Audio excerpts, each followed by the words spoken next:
Good morning, YouTube. I am finally back with another model railroad update, and as you can see, things are completely different. You may be thinking, that grain elevator wasn't there to begin with, and where's all the Florida East Coast power? Well, if you've been following the Facebook page, you will have seen that I've swapped to modeling the Dakota, Minnesota, and Eastern, and I've begun building a new layout. I started working on this layout the last week of April, and so far I've got all the track laid on the upper level, and we'll be getting ready to do the wiring pretty soon. So we'll go on a little tour around the layout now. We'll start over here in Brookings, South Dakota, and this is going to be about the largest town on the layout. There's a small yard and multiple industrial tracks here. It's actually one of the largest towns in South Dakota, and so I'm going to be trying to model it pretty accurately to how the real town is laid out along the railroad. I'm modeling the Dakota, Minnesota, and Eastern set in late 2013, right around the peak harvest season. So it's after the Canadian Pacific takeover, so I'll be running some Canadian Pacific power also, as well as some foreign power that occasionally showed up on the trains. So Brookings is where the trains will come up and out of the staging yard. I haven't laid the track down to the staging yard yet. But they'll come up from there, out of the staging yard, and come through the town. And they'll come around. Here's the west siding switch at Brookings. It's Walther's number 6.5 curved turnout, set on the middle of the peninsula here. And after coming around the outside of the peninsula, we come to the South Dakota Soybean Processors plant at Volga, South Dakota.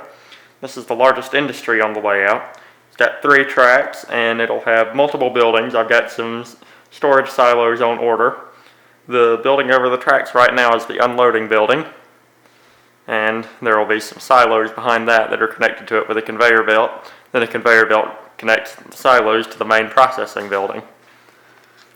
Continuing from the soybean processing plant, we come into the actual town of Volga, where there's a long spur. There will be a grain elevator and a farm supply dealer there. So the grain elevator will get grain cars, and the farm supply dealer will get covered hoppers loaded with fertilizer. Coming through the town, we come around the curve, and the causeway over Lake Preston will be back in this corner. I'll cut out the foam and build up with rocks to the track level and put the lake in there. After coming over Lake Preston, we come into DeSmet, South Dakota, and there's another spur track that's got it's actually a double-ended track, and there's a small farm supply dealer here that's served by rail. And also at DeSmet we have the start of the passing siding. And the passing siding here is the longest one on the layout. From clearance point to clearance point, it's 13 feet long, and it ends at the lift-out gate and comes into a curve. And after ending up off the lift-out gate, we come in to the east side of Huron.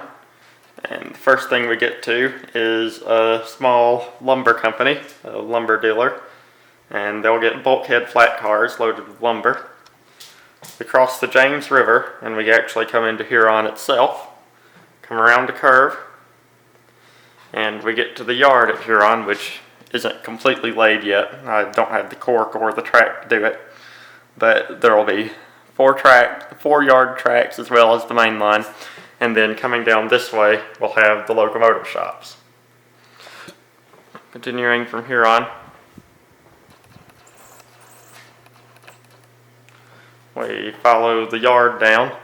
Running off of the top yard track, there will be access to a metal processing plant. And then to just run the trains around, we've got the continuous run connection. But during an actual prototypical operating session, the Huron side of the continuous run will be for a scrapyard, and the Brookings side will be for a gravel quarry.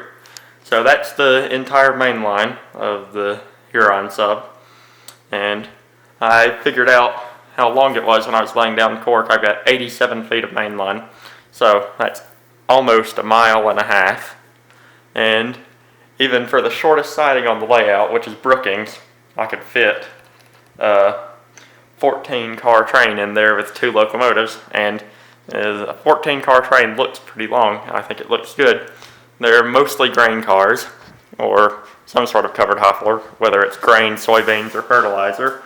But I feel like this is going to end up being one of the signature shots on the layout, showing a train leaving Brookings coming past a big elevator. And I posted a picture on the Facebook page for the layout that was taken from this location, and I posted another one of a train coming by the soybean processing plant. So these are the only 2 industries I have on the layout so far. So I guess that about wraps it up. So put a link to the Facebook page in the description, so make sure to check that out, and thank you for watching.